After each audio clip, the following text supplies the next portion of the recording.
What's up, everybody? Welcome to Changing of the Hip Hop Guards. I'm your host, the journalist Sincere. That's my co-host, Uncle E. And tonight we have a special guest.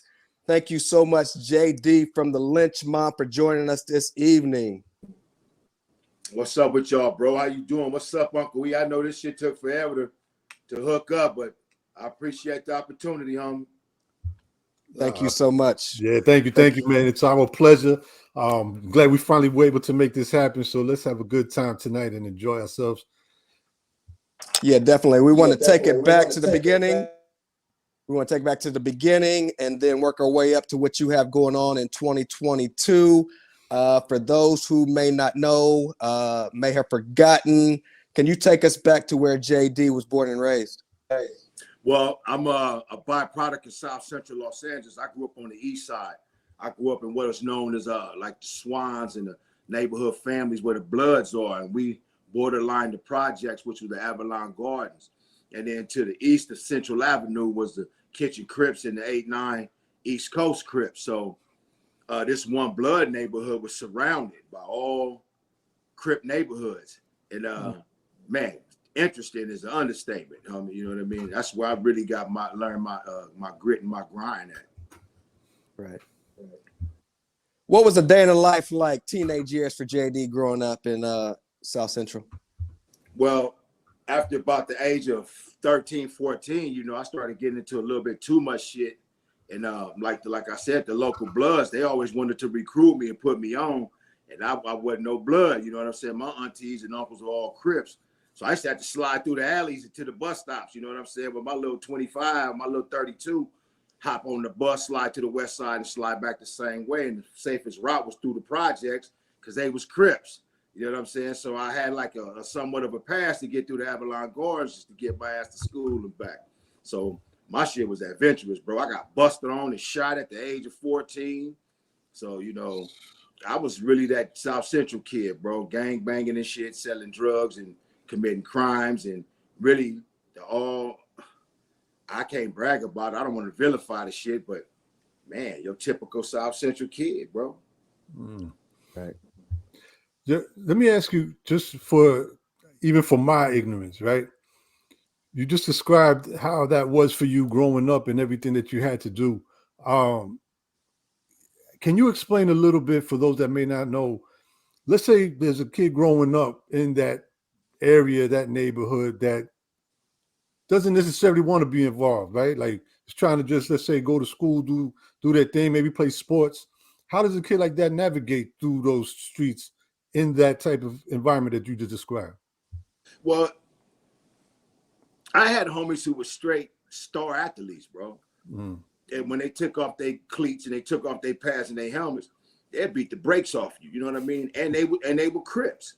You know what I mean? But if I don't want to gangbang and I'm an athlete, there are G homies in the neighborhood who foster that. You know what I'm saying? Take your little ass to school, nigga. Don't let me catch your ass ditching. I'm gonna fuck you up. You know what I'm saying? I'm broke. I ain't got no money. Fuck all that old go to school shit, hungry and broke. And you'll have a homie slide you $4 or $5 and tell you, don't let me catch you fucking that off at the arcade or buying joints at the weed house, nigga. I'm gonna fuck you up. So you had some, for lack of a better word, bro, we had father figures and role models in that dysfunctional environment because of the absence of, you know, a lot of our real fathers. Got you. So in the midst of all of that, at what point do you find yourself, you know, having an interest, let's say in hip hop culture? How does that play a part in all of that for you growing up? For real, my shit happened in the backseat of a Cadillac in like 1979 on the way to the west side, banging K-Day. And I heard Rapper's Delight. And I said, oh shit, what? And my mama said, what you say? You know, and I was like, shoot, I like that song. So she said, that thing, that's just a fad, boy. That's gonna come and go. And I told her, I don't know what no fad is, but that right there here to stay. When he said the macaroni was soggy, the peas all mushy, and the chicken tastes like wood, I said, ooh, he clowning. And then let's hop over from 79 to 82. And then, you know, Run and DMC, They came with it's like that, and that's the way it is. And it's sucking MCs. When I heard suck MCs on my mama, bro, I stuck my head inside of a Servant Vega bottom. I stuck my head inside of a Servant Vega bottom at Uncle Jam's Army, and I think Irv Cat and Battle Cat and DJ Pooh might have been DJing that night. And man, when I heard that 2 years ago, 2 years ago, they was back spinning this shit. That was it. I told my mother, I don't know how the fuck I'm gonna do it or when I'm gonna do it, mama, but I'm making a record. Okay. So you knew right off the bat that you wanted to be an MC. Like, did DJing ever interest you or any other part of the culture? I was actually JD a DJ. I was JD the DJ. I used to take It's Time and spin that shit and just backspin that shit until it was too many DJs. Yeah. And so they weren't gonna let the Crip nigga get on the turntables at the party and break their shit. Let me get the mic then. And so when I got on the mic, I took Dr. Jekyll and Mr. Hyde. Ooh. I went back, you know what I'm saying? The genius rap. And so Dr. Jekyll and Mr. Hyde, I don't know, a lot of people don't even know who the fuck those dudes are. They don't know Alonzo Brown. You know what I'm saying? They don't know them. They don't know that the kid that started Uptown. You know them. Was Dr. Jekyll and Mr. Hyde. So I would bust off all that shit, turn out the party, kick off some shit, start a fight, and they be like, man, that nigga Jay, he hard.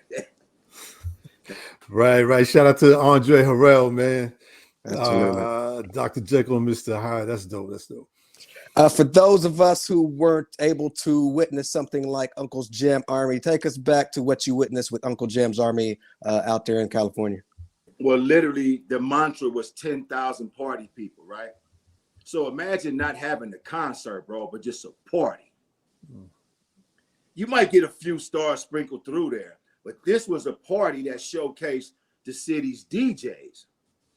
So you gonna get 10,000 hot in the ass teenagers, bro, and a few grown motherfuckers who should be there, and it was just turned up all the time. Convention center, sports arena. They had a place called the Playpen that Battle Cat used to tear the fuck up. Veterans Auditorium. I could go on and on. But it was just this one big party. So what we used to do before drugs and the crack really hit South Central, like Ice-T, then we were all into the jewelry thing. We would hit jewelry licks and the Fila shit and the Sergio Tacchini shit. So we would hit tennis shops and Fila stores, get draped up and dripped out and slide to an Uncle Jam's function 25 deep, where you might see 50 to 100 Rolling 60s or 100 Grape Streets or 100 Bounty Hunters. And you knew this shit was going to go up tonight. It was just, for me, bro, it was life, bro. I loved it. I wouldn't trade that shit for nothing. Very dope. So you're grabbing the mic, you're coming from around the DJ booth, you're now MCing. Did you start out as a solo MC or was you part of a crew early on? Well, I had it's a funny story. Like, we didn't give a fuck about rapping. We was jackers, bro. So, I mean, I really was jacking the motherfuckers for them Nissan trucks, you know? And so I had a partner of mine named Rum and Shorty. Rest in peace from the Lynch Mob. His name was Jerome. So Rum was Rum. I was JD, Junkie D. Shorty, who was Jerome, who used to really cap at all the females, was Drag Master J. Now let me put this together. Rum, Junkie D, and Drag Master J. Dun, dun, dun. So, you know what I'm saying? Everywhere we went like that. You know what I'm saying? We went like that, but we had squabbles. We kept pistols. We cracked at all the girls. All three of us were some handsome niggas. You know what I'm saying? And so that was a triple threat that, damn, they can fight. Them niggas look good. And them niggas got all the girls and they keep a little money because they jackers. But this rap shit, I was addicted to it. And so I took the reins as like, I'm going to lead us. They didn't want to do it. They was like, man, you just do this shit. So to answer the question, I was solo. Take us back to JD's as the solo artist paying dues, getting his name out there, any shows. Just take us back to getting your name out there on the West Coast. Absolutely no shows. Absolutely no name to get out there. Absolutely all hood buzz. So there was nobody to take the chance and give me the platform to spit. And it wasn't until Cube left in WA. And I'm kind of ahead of the story, but it wasn't until he left in WA where he stumbled across me at work at an in-store for Heavy D and the boys. And he brought me on board. So I never had a solo buzz. Ice Cube was like, I'm straddling the fence, calling the group the Mad Circle or the Lynch Mob. What do you think? I said, nigga, the Lynch Mob is hard. And so from that point forward, Ice Cube created this mob, and that's where my start began, bro. But I didn't really get to rap until Dub C from the Mad Circle. You feel me? Because they formed that group right after that. And I didn't know Cube had such an influence in the forming of the group. And so that's where mine came from. Dub let me rap on You Don't Work, You Don't Eat with who? Coolio and MCA. Right. Rest in peace, Coolio, man. So you mentioned the in-store for Heavy D, and basically that's where Cube saw you. But what exactly were you doing at the in-store that caught the attention of Cube? Your boy JD was a security guard, an armed security guard with my wife's uncle's company. Too Short was in there signing autographs off the Life is Too Short release. Ed Lover and Dr. Dre from Yo MTV Raps were in there because Yo MTV Raps was the shit. And Heavy D, Troy, and Eddie F. and them, they were in there signing autographs because they were all in town performing that week. So my boy Melvin asked me, you want to go do this in-store with me this weekend, motherfucker? I said, fuck it, how much it pay? $25 an hour. How long is it? 4 hours. I said, man, just tell me you gonna give me $100, those stingy ass nigga, like I'm making money or something. So we slide in there, bro, and I go to the jungles. Now, I don't know if y'all remember training day, but fucking Cleveland tell them, nigga, we put in work. Around here, we put in our own work. Well, I'm 2 fucking blocks from that, bro, at the Warehouse Record Store, and it's like 700 Bloods in that motherfucker. I'm out of bounds. I'm out of bounds. Ice Cube walk in. He walks to the back. He grabs the Too Short CD, open it up, because CDs were brand new popping that then. It was $89.90. And he had the Suzuki Sidekick, just got the budget from Priority. They took the chance on it. Long story short, he said, what the fuck are you doing back here, JD? I said, I got to work, bro. I don't sell dope no more. I got a daughter. He said, you still rap? I said, yeah. He said, Melvin, let me take JD outside real quick. Mel said, go ahead. I go outside, Ice Cube open up the door to Suzuki Sidekick, bro. Let me hear the rough copy of America's Most Wanted. Asked me, was I still rapping? I told him I was. He pulled out a ledger, pulled out a checkbook, tear out a chunk of bread, bro, and said, fuck this job. You're going to New York with me, and you're going to meet Public Enemy, and we're going to do America's Most Wanted. There it go, bro. The world. I see it. All right, we got. Hold on, I'm gonna this part. I just gotta mute the mic for a second so that I can let this out. Goddamn, bro, that's a hell of a story. I just got goosebumps. Bro, I wouldn't even lie. It's facts. Yeah, that's crazy. So I mean, I guess I don't think we like necessarily jump too far ahead. That probably leads right up to where we were going anyway. So you know, all of that happens. You meet Cube. You're in the Suzuki Sidekick. But before that, you have already been you knew Cube, right? Yeah, and see, that's why I said I had jumped ahead, because I was gonna chronologically tell y'all this shit. But you know, like that, especially when you got some old school motherfuckers like Uncle E, you know what I'm saying, driving. So hold on. Before you get to Q, just for my sake, also correct me if I'm wrong. You had already met, for example, like the Eazy-E prior to meeting Ice Cube? I know Eazy-E before I even met Cube. I grew up in Compton. Okay. Hey, bro, I got a story, man. The documentary gonna fuck you up. I grew up in the Triangle. And in the Triangle, you had South Central, you had the West Side, and then you had Compton. And so where my brother and my mom then, we lived in South Central around those Bloods I told you about. I caught the bus to the West Side to go to school where all the Crips were. And after school, I had to catch the bus to Compton to Pops get off work till they come pick me up. So I lived in this triangle of Crips and Bloods throughout the fucking rapid transit system. You know what I'm saying? So I met everybody everywhere, and I used to just get down and squabble, you know, win, lose, or draw. You know, get down on the RTD, hop off, whatever. I was like that. So I knew Eazy from selling dope in Compton. And my dad lived in Compton after he and mom split. So what happened was I used to always get like little, what they call 8 balls.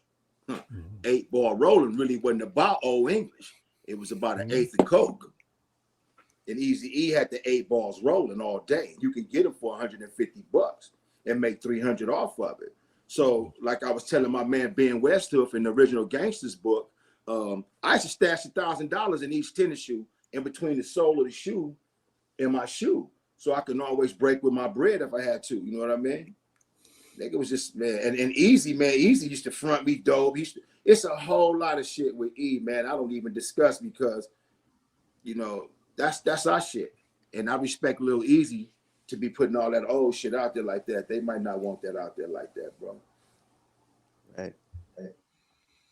So Ice Cube's cut you a check. What is initially the idea behind the Lynch Mob? Is it a group? Is it JD going solo? What was the original concept behind the Lynch Mob? I think I'm gonna steal something from Sir Jinx. You know, shout out to Sir Jinx. Jinx' philosophy was, let's have a group of motherfuckers that's everywhere and nowhere at the same time. So it was just this group of all of these talented brothers, Dazzy D, KD, shout out to them, Dale the Funky Homo Sapien, Yo-Yo, me, T-Bone, Shorty, you know, and the concept was like, you know what?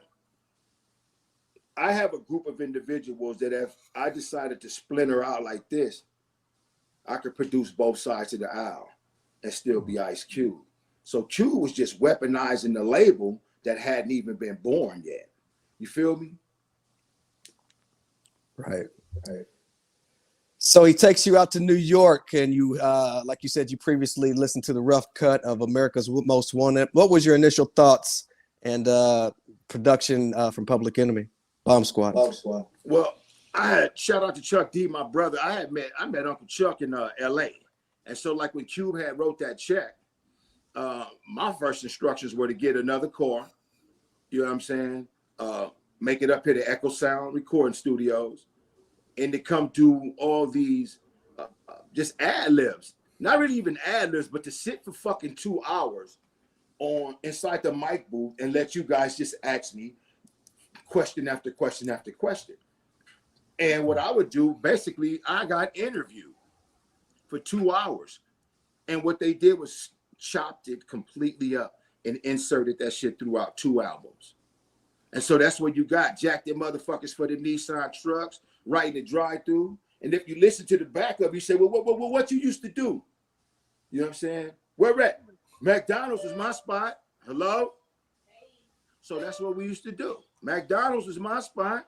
So they recorded all that, chopped it up, and that became skits. And then we became like the forefathers of the skits.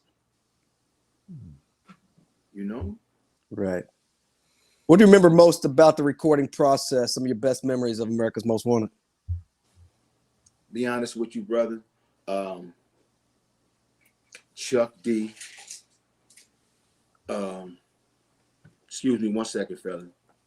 Welcome home. How was your day? Good. All right. Love you. Love you too. Fucking meeting DMC and fucking building the brotherhood and the bond with Jam Master Jay.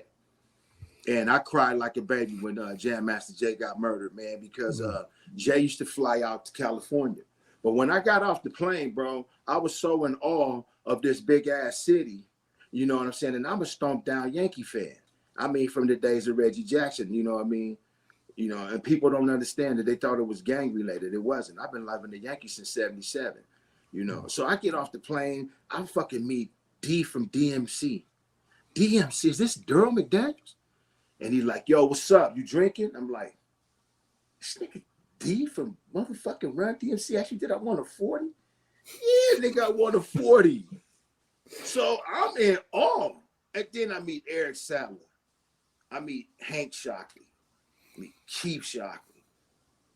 Fucking Rico comes through, jump out the fucking red Flav jumps out the red fucking Wagoneer with a big ass Benzie box in the back of it. And I swear it had 100 tweeters and no woofers. This nigga was killing my ears all night. And so Kilimanjaro was the club back then. And bro, it's just Like, I got this story to tell. Like, a lot of these motherfuckers out west don't even know about. Like, Dana Dane gave me the courage to cap at a chick in the club. Don't let them talk to you like that, money. If they talk to you like that, they gonna run over you. Let me show you something. Dana Dane pulled me to the side and gas out on this chick. And like, right when the club closed, she's like, what y'all doing later on? I was like, what the fuck? You cussed her out and came up. I would have got the shit slapped out of me. You know? So it was just this being in awe of being a fan and in the process of becoming an artist. But becoming an artist that came from the west to the east to produce a sound unlike anything out west. Now, bro, that's creative. That's some creative shit. And we slept in the fucking loft that Russell Simmons had gave us, and it was only one bed in it. So me, Jinx, T-Bone, Cube, we had to rotate in and out of this bed. And Cube is the star. He ain't sleeping on no couch or no. So, bro, I'm on hardwood, balled up. It was the greatest experience. I wouldn't trade it for shit. I wouldn't trade it for shit. So let me ask you a question. Now we're talking about Ice Cube out here in New York, all you guys, the Bomb Squad. That's pretty much around the time also that Ice Cube was having somewhat of a little friction with the rest of NWA and all of that stuff. Do you have any memory or recollection of what was going on at that time? Because I know, for example, if I'm not mistaken, like even the Zulu Nation was kind of embraced Cube during that time as well. Any recollection about like the atmosphere and what was going on around that time with that? Well, yeah, I was there. And I mean, as far as like the money dispute, I think that's all been documented in the movie. You know what I mean? Yeah. I think them niggas, as far as them niggas being the executive producers and shit of this project, they kind of told what they wanted everybody to know. And I know for a fact that it was over publishing money and money owed Cube. So the rift began over that. Mm-hmm. The comments made to a fucking LA weekly reporter pissed off Hutch now, dissing Pomona. And so when we all slid out to Anaheim, Cube and Hutch bumped heads and ended up getting down. Subsequent to that, that's how I met Suge, because I remember Suge fired on Crazy D from NWA. That was the Mexican dude from NWA that a lot of people don't even talk about. And he used to have a big ass 25 pistol hanging from his chain. A lot of people didn't even talk about that. But that night is when I met Suge, because he was trying to quell the disturbance, and it had got a little out of control. And I was still on some Crip shit. So I had slid out into the audience, in the Celebrity Theater in Anaheim, and rallied up about 90 motherfuckers from Compton and ran into a couple of so-called used to be enemies, and from junior high and high school from Hoover Crip. And they was like 100 deep, and they was like, whatever the fuck you want to do, let us know. So they was more excited for me being able to get into the rap game and get away from the bullshit, and then to see me encounter some of this shit, some static. They like, bro, we'll tear this motherfucker up. But that wasn't what Cube ordered. That wasn't what he wanted. And the beef between him and Hutch eventually bubbled up into the New Music Seminar, in which we flew out there, tore that motherfucker up, young, full of vinegar, everybody trying to show their loyalty and extend their heart and courage. And we all got down and tore up that motherfucker, punched on each other. You know what I mean? And then all that subsided, because me and Hutch ended up embracing that Dub C's listening party a few months later when Ain't a Damn Thing Changed was released.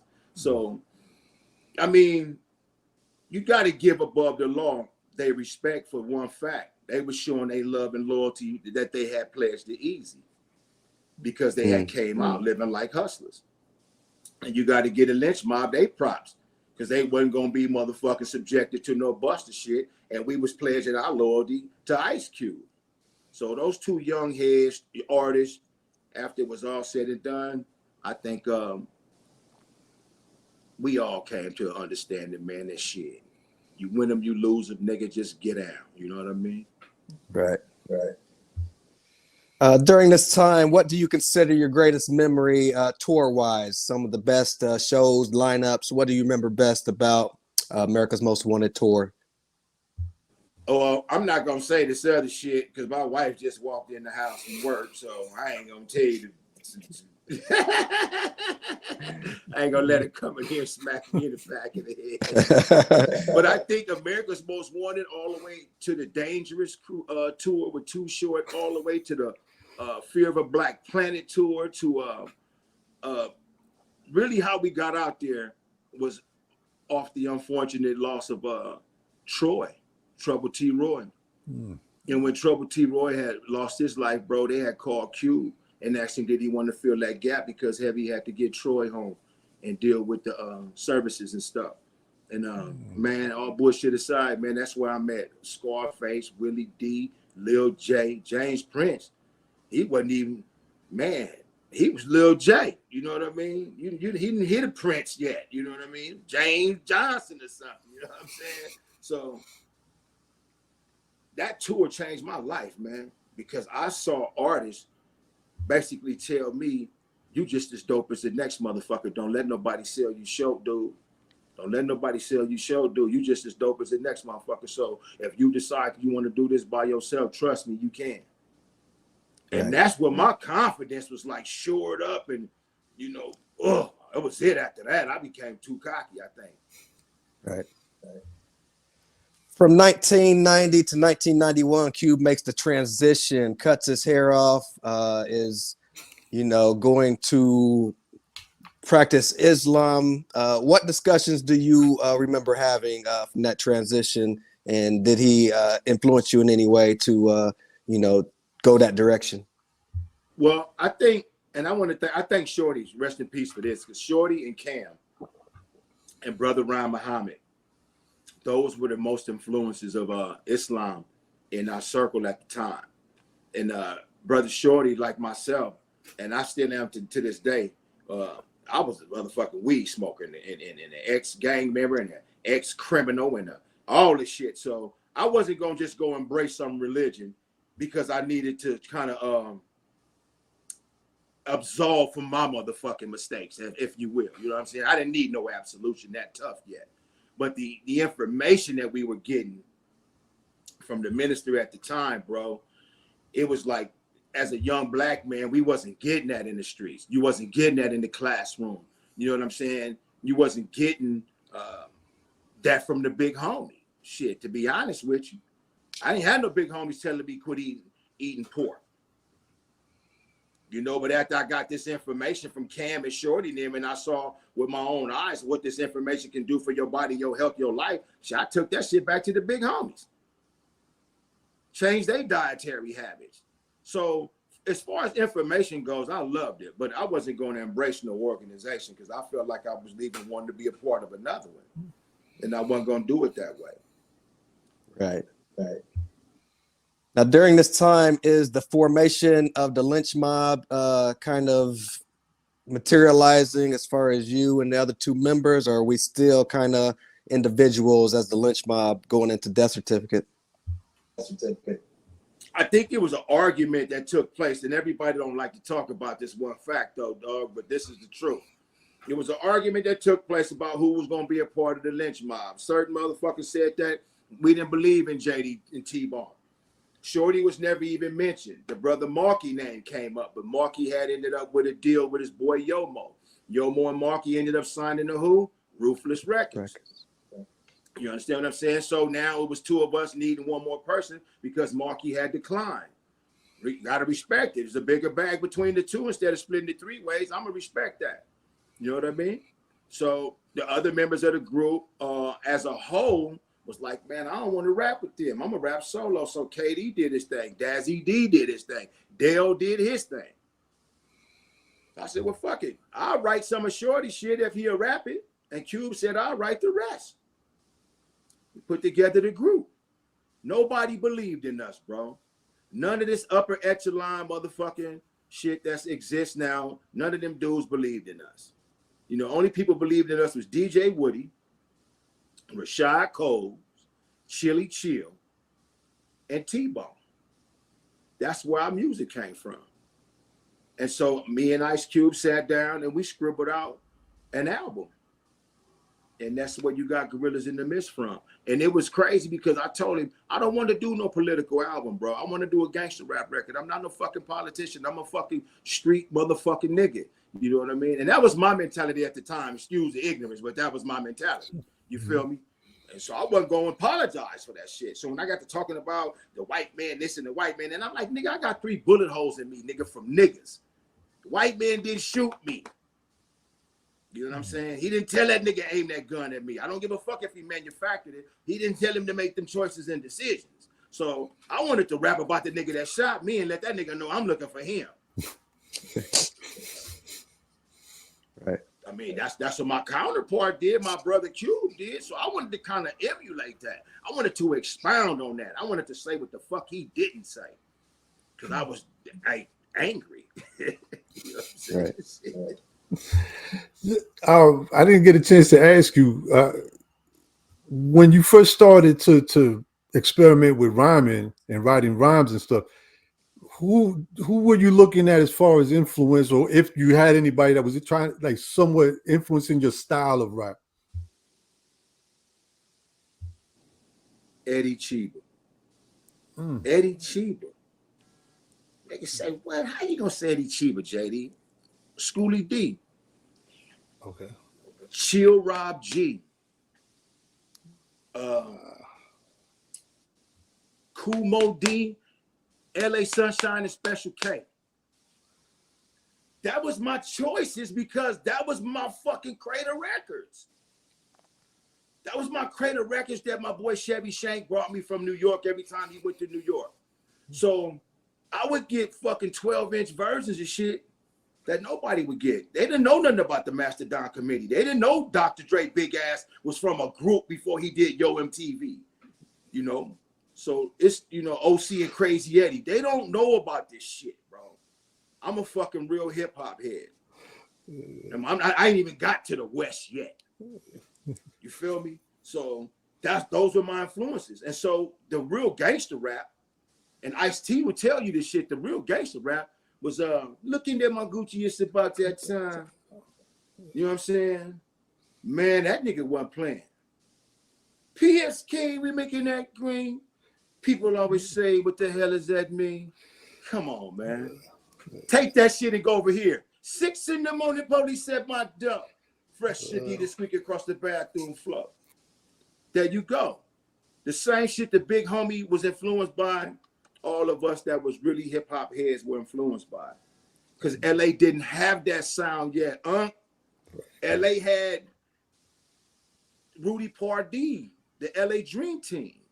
You know, they didn't have that yet. We were still banging fucking zapping fucking Cutie Pie one way. You know, Parliament, Funkadelic. You know, when the hip hop came this way, it came from New York. And it came that way. Just Ice. Come on, man. That nigga was a beast. You know, but his name was Justice. And it took a nigga 3 years to figure that out. Yeah, because not everybody knew right off the bat that the whole like 5% nation and all of that type of stuff. You know, they're looking at the word, and you know, so it took a little time for certain people outside of New York to catch on to that. It did, but when we caught on, man, the influence was unstoppable. And it took us all the way to your question. Sincere, it took us all the way to fucking Cube. You know, Cube would get us up, bro. And this ain't no lie. Anybody from the Lynch Mob that'll tell the truth will tell you this. He didn't give a fuck what we did the night before. Like Sunday mornings, it'd be a tape, it'd be a VHS tape up in there of a nation's, say like a Savior's Day speech from Louis Farrakhan. Maybe the spook who sat behind the door is sitting up there, or keep your eye on the prize. It's up there and it's loaded. So Ice Cube kind of like almost demanded this study period. It's like a lot of shit people don't know about. He kind of demanded this. That's what sharpened my motherfucking tools, to be honest. Because it made me go a little further after that little gather. I want to know a little more. That shit was kind of interesting right there. So I got to dig and become my own little, you know, paleontologist, so to speak, and just unearth all this shit. Then I got what I wanted out of it. I said, oh, no, I don't want all of this. I don't want all of this. All of this don't add up. You know what I mean? It just didn't add up. So I told Cube, I'm not putting on no bow tie, bro, but I'll rock with the nation. I told Cam, whatever help you need out here in the streets of Compton at Mos 54, I rock with the nation. Brother Tony Muhammad, Oliver Muhammad. All of these brothers came from out of Mos 54 in Compton. So I rocked with the nation. Ruben Muhammad, Cam's brother. I rocked with the nation. I had crates of AKs, pounds of weed, bro, and I wasn't putting on no suit and no tie. I still hadn't left that lifestyle and those lifestyle choices alone. Right. Before we jump into Gorillas in the Mist, take us back to the posse cut Colorblind. What do you remember most about appearing on Death Certificate in that track featuring Cam, King T, and a few others? I damn near did get invited. He didn't want me on it. He didn't want me on that song. And King T don't even know why I love him so much. I love King T to death, bro. He probably be like, JD, you weird as fuck. Get out of here. But I love King T because King T really is a cornerstone of hip hop. And so when we got to the studio that day, two things happened. Colorblind happened and No Vaseline happened. And because I had this little fucking Grand National El Camino looking ass little Regal, I pull up banging Niggas for Life. Boom, boom, boom, boom. Boom, boom, boom, boom. That nigga said, what the fuck is you playing that shit for? It's NWA, nigga. What you mean, what am I playing it for? They talking shit about you. Cube is hot. Cube, like, get that fucking CD shit. Get that shit out of here. Give me that shit. He threw the shit. He was mad, and he locked the whole studio down. And 3 hours later, bro, that motherfucker emerged with No Vaseline. Off the heels of No Vaseline and us listening to it and listening to it and listening to it and listening to it, and everybody going crazy about this new diss track. I said, oh, fuck, we finna fight all these niggas. You know what I'm saying? And then Colorblind came up. I said, how did Colorblind come about? Colorblind came about because I followed that nigga home one night in my SS Monte Carlo, coming from the weed spot. And he was looking through his rearview mirror trying to see who we was, and we slid up on him. And by the time we had a gun like this at his driver door, Q had a 9 coming out the glove box. And I hit the horn, dun, dun, dun, and he turned around and looked. And I said, nigga, don't leave it in your glove box no more. Leave it in your lap. And we burned through the light at Manchester and Crenshaw. Bro, do you know that motherfucker created Colorblind? And he told me, you can't get on it, JD. You the reason why I'm writing this record. You motherfucker. I said, why? Why? Q, let me get on. He's like, no. He's like, you the reason I'm writing this record. No.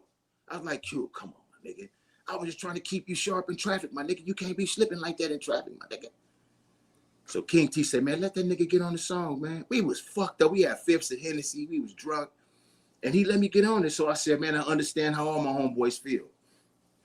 Because I've been shot. And to this day, I pack my steel. Because I was born in a certain territory where you don't talk. Only the streets tell stories.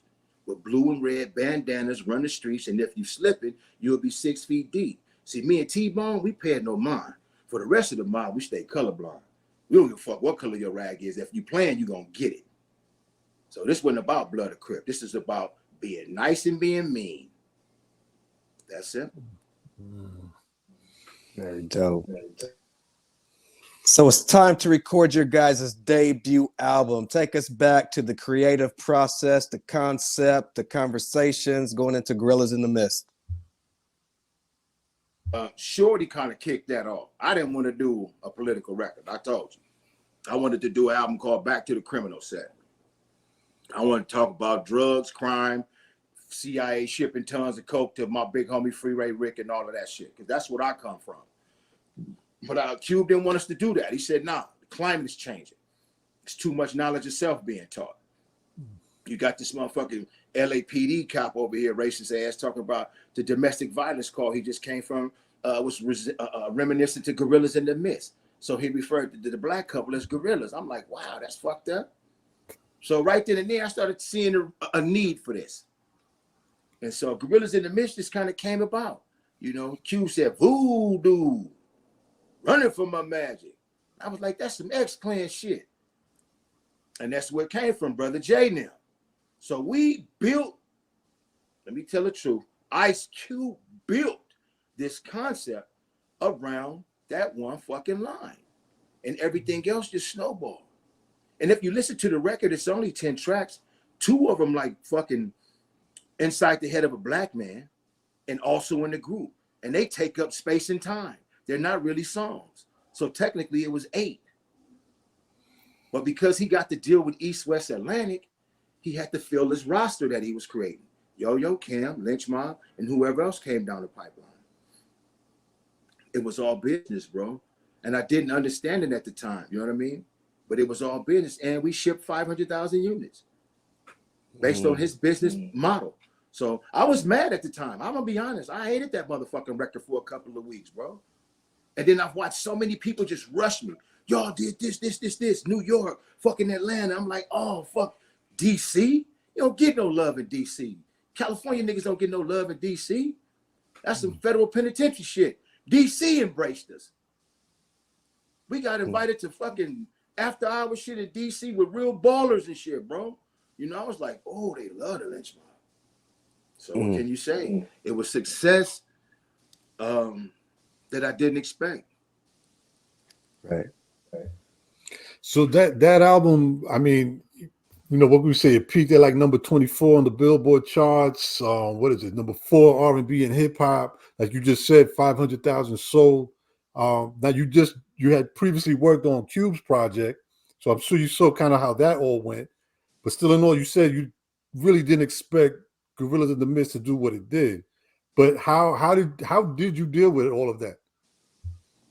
I'm a blue collar nigga, bro. You know what I mean? You know, for lack of a better word, I'm a blue collar nigga. I've never been about like big shiny Benzes and shit, big crusty watches. So I always came back home, you know, and everybody at home treated me like I was home.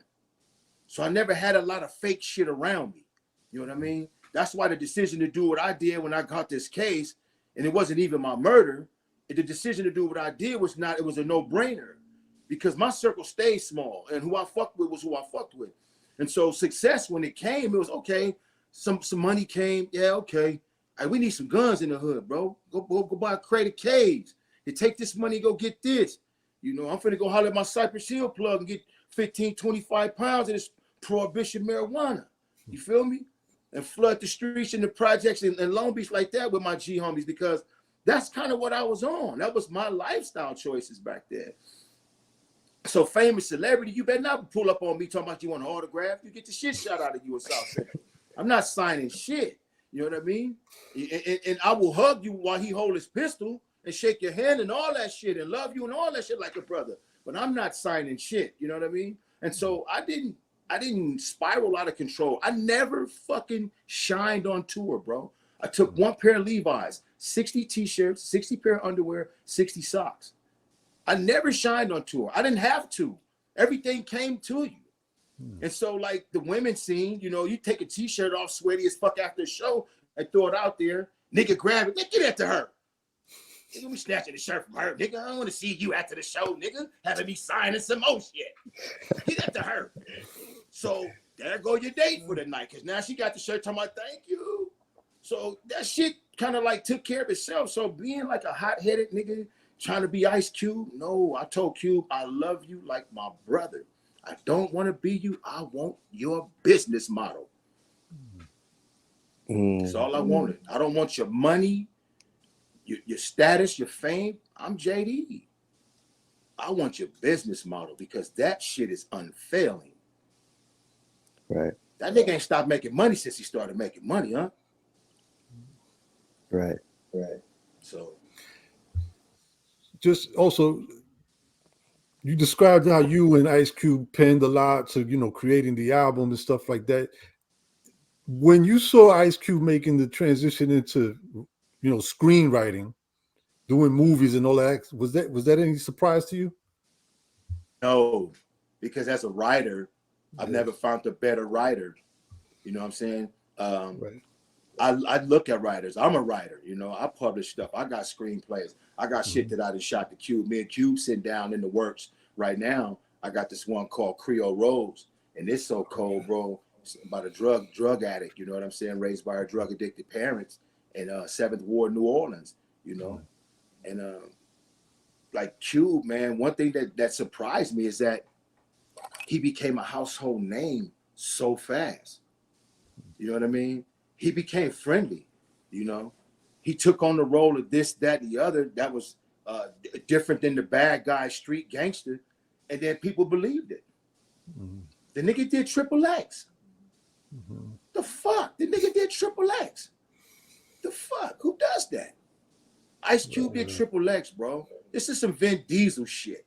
This is the mountains in the snow. What niggas you know is playing in the snow on some global espionage shit, you know? So no, it was never a surprise that that nigga was capable of doing that. I really learned how to write bars to songs based on Ice Cube's teachings.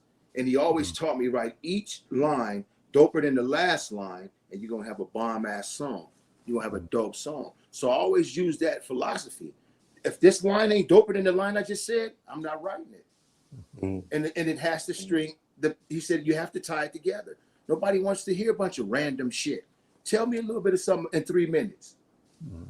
So I could walk away from this knowing more I did 3 minutes ago. So Ice Cube was sharp, bro. You never really got, we be clubbing, everybody like, you know, girl say something. The whole time you excited, this motherfucker bumping. But he didn't told you about the 8 stitches in the glove on. So you didn't dance all the way through the fucking club.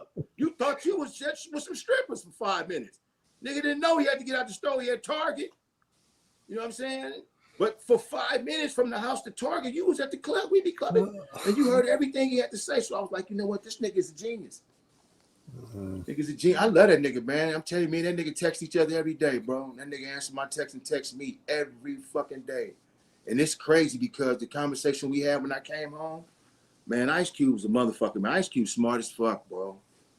Everything, you know, we had the longest conversation, and like grandfather, husband, dad, you know what I'm saying? Then artist. That it just changed everything. So, you know, no, I ain't made it to where I want to yet. And he ain't the kind of nigga to say, here, take all the fish. And you don't know what to do with them. You don't know what to fry them, sell them. You know what I'm saying? Let them start stinking or what? He just like, here, we're going to cook a little at a time till you own your own restaurant. And that's what I'm in the process of doing. I'm in the process of owning my own restaurant, bro. Okay. Fucking with Ice Cube. That album does its thing about 30 years ago. Can you detail what led up to the 1993 case? Oh, shit.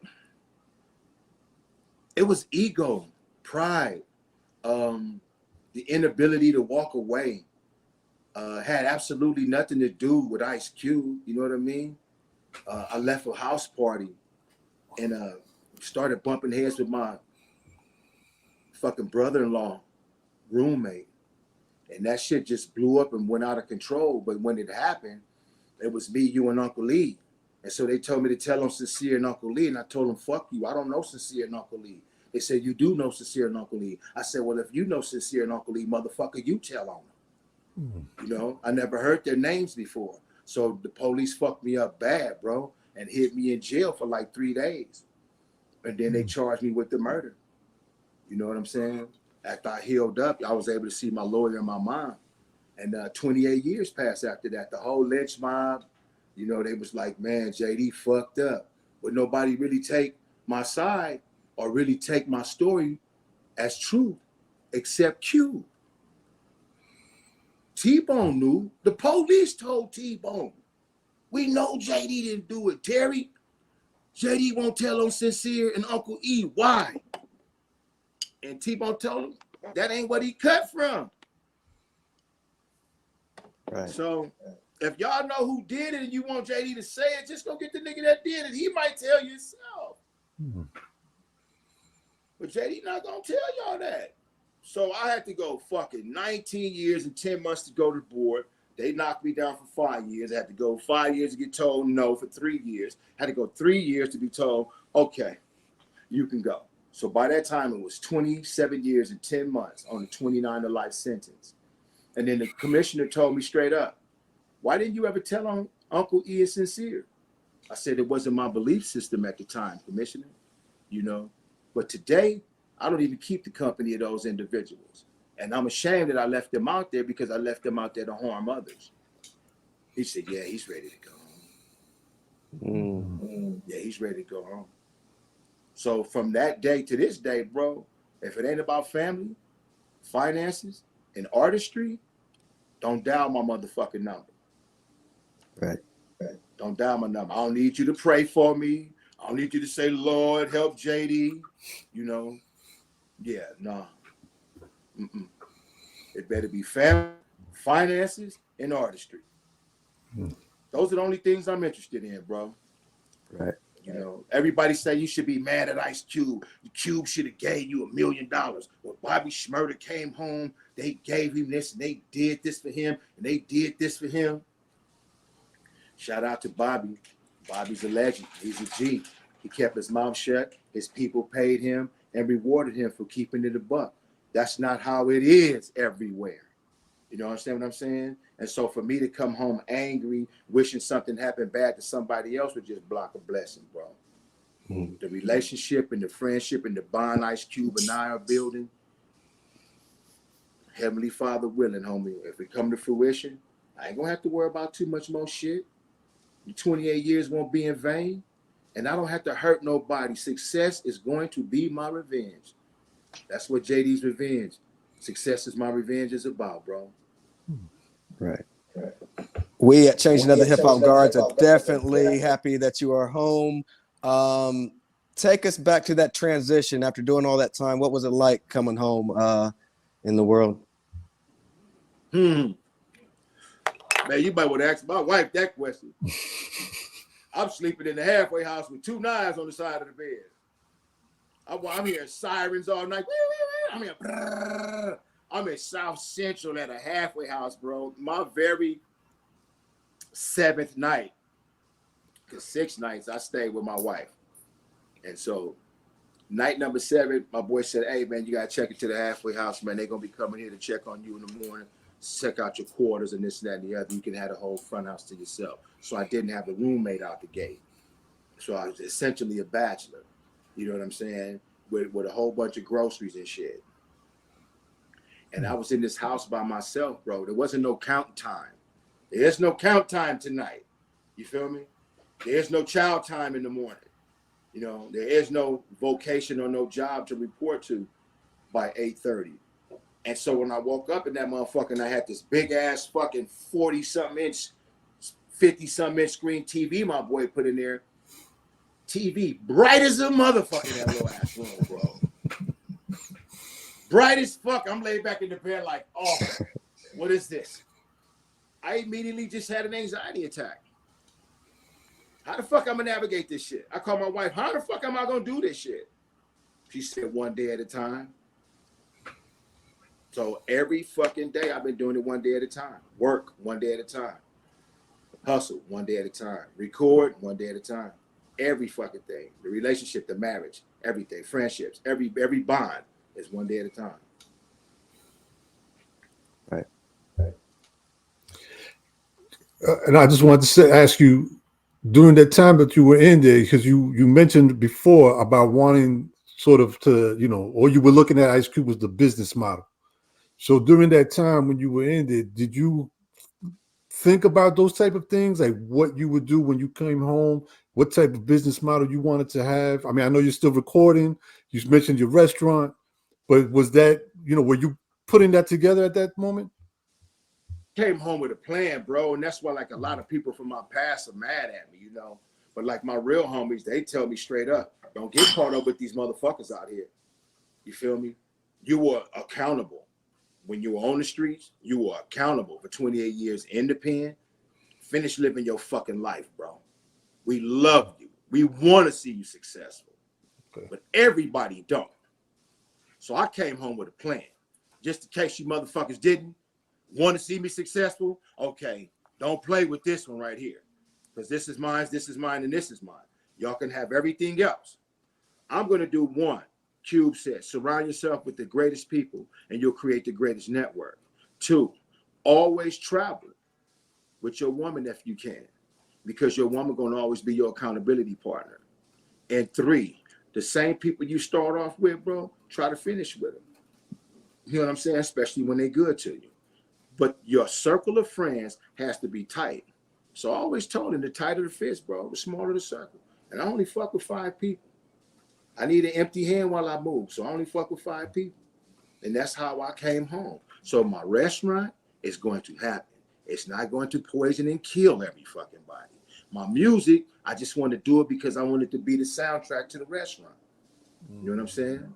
So I came home with a plan. I came home with a restaurant model, a business model. I went and got a degree in sociology and the study of family and marriage while I was in there. And I went and got a degree in business and business management. So I wasn't going to come home fucking backwards. You know what I mean? It would be a waste of time and a slap in the face to all the people that paved the way so I could get those educations in there. Because brothers and essays wasn't getting that education in there. You know, blacks and Hispanics wasn't getting that education in prison, bro. You know, brothers had to die for us to get that. So when that opportunity was afforded to me, bro, I took it, ran with it. I'm a Toastmaster, distinguished Toastmaster. Very dope, very dope. So the second jewel that Ice Cube gave you was to travel with your wife as much as possible. October 24th, you have a single coming out called My Queen, dedicated to your wife and other wives out there. Tell us a little bit about that. What's the concept? I mean, we know what the concept is, but what was the inspiration besides your wife? You know, was it your mother, other women out there that deserve to be treated as queens? So talk a little bit about that single. Well, it has a double meaning. It's pink. It's Breast Cancer Awareness Month. I lost my mother because she died of breast cancer. My wife was a breast cancer survivor. You understand what I'm saying? She's a warrior and a survivor. We got another sister right now that was diagnosed, re-diagnosed with it. So, you know, when I heard my boy Jay Uno, shout out to Jay Uno, when I heard Jay Uno play the beat, we were sitting in the studio. I said, what the fuck is that? That sound like you be played and the beat goes on. He said, damn, that's exactly what it is. So I said, let me have that. So I took it and I drove home with it, just banging it in the car. Banged it in the car. By the time I got home, I said, you know what? And he said, you're my baby. I put it all on the line for you. So my wife put it all on the line for me. She didn't know if I was going to come home and be a solid stand-up nigga like a penitentiary nigga. Penitentiary niggas come home and lead the woman that they with for something they think is better. Soon as they get out. My wife sacrificed for me, bought packages for me, bought clothes for me, shoes for me, supplements for me.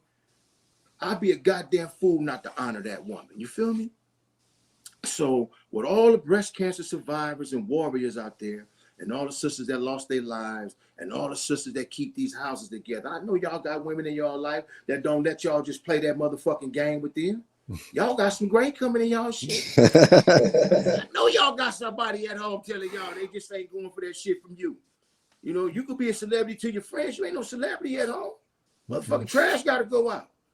You know, I'm vacuuming this shit, you know. Let me get this shit before I leave because it got to get done. And so I don't have that mentality. Let me pay homage to my queen. And let me do that in the form of this music and let her know that she's just my beautiful queen. And I want to acknowledge it that way because you help keep the home straight. You go to work and come home to a second job to help take care of my grown ass and our daughter. So come on, bro. You got to pay homage. And then I'm not no tramp ass nigga in the street. So it ain't no bitch out there. They say he lying because me and him was together last night. Bitch, you lying. I came home at 8:30 last night. And I know you lying, bitch, because my wife's still free. You know what I'm saying? I know you lying. See, the big killed you and me. Yeah, you can hear his wife laughing in the back. Yeah. So tell us, JD. Hey, thank you for holding JD down. That's what I'm talking about, bro. So talk to us a little bit about JD's Revenge and what you have coming up in the near future. JD's Revenge was built in the penitentiary, bro. And I said to myself, I am not coming home. I'm not mad at all them dudes from the victim side of the family that snitched on me. They were supposed to do whatever they did. They lost a family and a loved one, man. You know, family member and a loved one, bro. So I said, I'm gonna come home and let success be my revenge. And the success is not to have an abundance of money and material items to shove in people's face and say, I got this after 28 years and y'all still in pain, because that's like ripping a scab off an old wound. That ain't cool. But I am coming home to give of myself and this music to the people that I know that love JD. That might be 2,700 people. I'm gonna be recording music for 2,700 people that like JD. You feel me? Because I'm gonna always keep it diverse. So that's success in and of itself. She come in and say, yeah, always and forever, kiss a nigga on the back of his neck. Say hi when she come home. I say, hi, baby, how was your day? Even though I'm doing the interview. Hi, baby, how was your day? Y'all ain't never more important than that. But I keep my word with y'all when everything line up so we can do it. So that's what success is. Being accountable, being the man of your word, being an asset to the community. Understanding at some point in time in life, bro, you're going to have to grow the fuck up and quit tearing shit up. And so because we come from an environment that's so destructive, and LA is off the hook right now, I implore all my brothers, I beg my brothers, my Hispanic and black brothers, my black and Hispanic brothers, quit killing each other. They got work, they got money. We can't kill each other over the same fame, the same clout, the same dollar. You know, everybody got business, but everybody broke. Everybody got EDD businesses and PPP loan businesses, and everybody broke. So the first time they see $9 and some change, they robbing you for it. We don't have to do it that way. If you network the correct way, bro, you can sell a brand for a few $100 million. And when you do that, guess what you do? You provide jobs in the process. And guess what you do? You take the fucking model and you emulate it.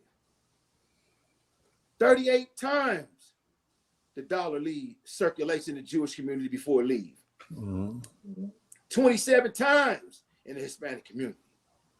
You got the Armenians might do about 59 times. Soon as that shit hit the black community, it might circulate 12 times. And that's the Leimert Park area where the blacks are concentrated, where the black dollar is concentrated. With the rest of the money go flying up Crenshaw to Wilshire and down Wilshire to Beverly Rodeo. And you buy Gucci shit, you got $1,900 tennis shoes on, a $700 belt, a $500 shirt, $1,000 jeans. You talking about what you crying about it for, bitch boy, broke boy? Your bitch ass broke. Why you crying about what I got? You know what I'm saying? I'm not knock you down, nigga. Hating ass nigga. I'm not hating, bro. But Gucci and Louis Vuitton don't give a fuck about you. Gucci and Louis Vuitton, they never put you on no t-shirt. They'll never put you on no t-shirt. Gucci and Louis Vuitton would never put your dead ass on one of their t-shirts. So why I'm gonna put that shit on me and put a target on me? Right. JD, it has been a pleasure and an honor for you joining us this evening. Before we get out of here, can you tell us your social media and where we can keep up with you in the near future? I am at JD Lynch Mob on Twitter. I am at JD is free on Instagram. JD Cooper on Facebook. And I might just be JD from the Lynch Mob on MySpace. Look, what? Before I leave, spit a verse to change your life. I want to tell everybody about spit a verse to change your life. This is my brother out here. He's a beast. And all we do is try to find what verses impacted you the most. What verses impacted you the most. That's why we push it right now. We all in the same game. I got the Pro Thug t-shirts. You can go to parkwayprinters.com. Find the Pro Thug t-shirts. My Green Gorilla Biscuit brand about to jump. I got a strain of marijuana about to come out. Just dealing with anxiety and PTSD. It's specifically geared towards that because a lot of us coming on from the pen deal with that. Success is My Revenge Volume 2 is about to drop. And I'm about to drop an EP with my man Chap Cheese called Energy. The single is out right now. And My Queen drops on the 24th. And JD's Revenge Volume 1, Success is My Revenge, is still streaming now. And I want to thank you, brothers, for letting me put that plug together like that, because I ain't had that much time. Absolutely. So, JD, once again, on behalf of myself and Sincere, we thank you very much. We appreciate everything you have done in the past and everything you are doing now. We wish you all the success coming towards you. We'll be looking out for your restaurant. Let us know when that's happening. And hopefully one day me and Sincere can go down there and have some nice food and maybe chop it up with you in person. But please keep doing what you're doing. It's very important. It's very well needed to others to see gentlemen like yourself where you came from to what you're doing now. So thank you once again. Thank you for making this happen. Appreciate you. Hey, thank you, Uncle E. Sincere, I want to thank you as well. And you know what? It's brothers like you with these platforms like this that allow us. Oh my God, I wish y'all could see this big ass TV. I got a fucking noose that's hanging so long. I wish I could have screenshot that. But I want to thank you, brothers. I love you, brothers. I can't wait to see you, brothers, again. I can't wait to meet you, brothers, in person. Peace. All right. Thank you so much. Right. Enjoy your evening. Yes, Hey, all right. Enjoy the blessings evening, to you y'all. and your wife. Peace. Peace.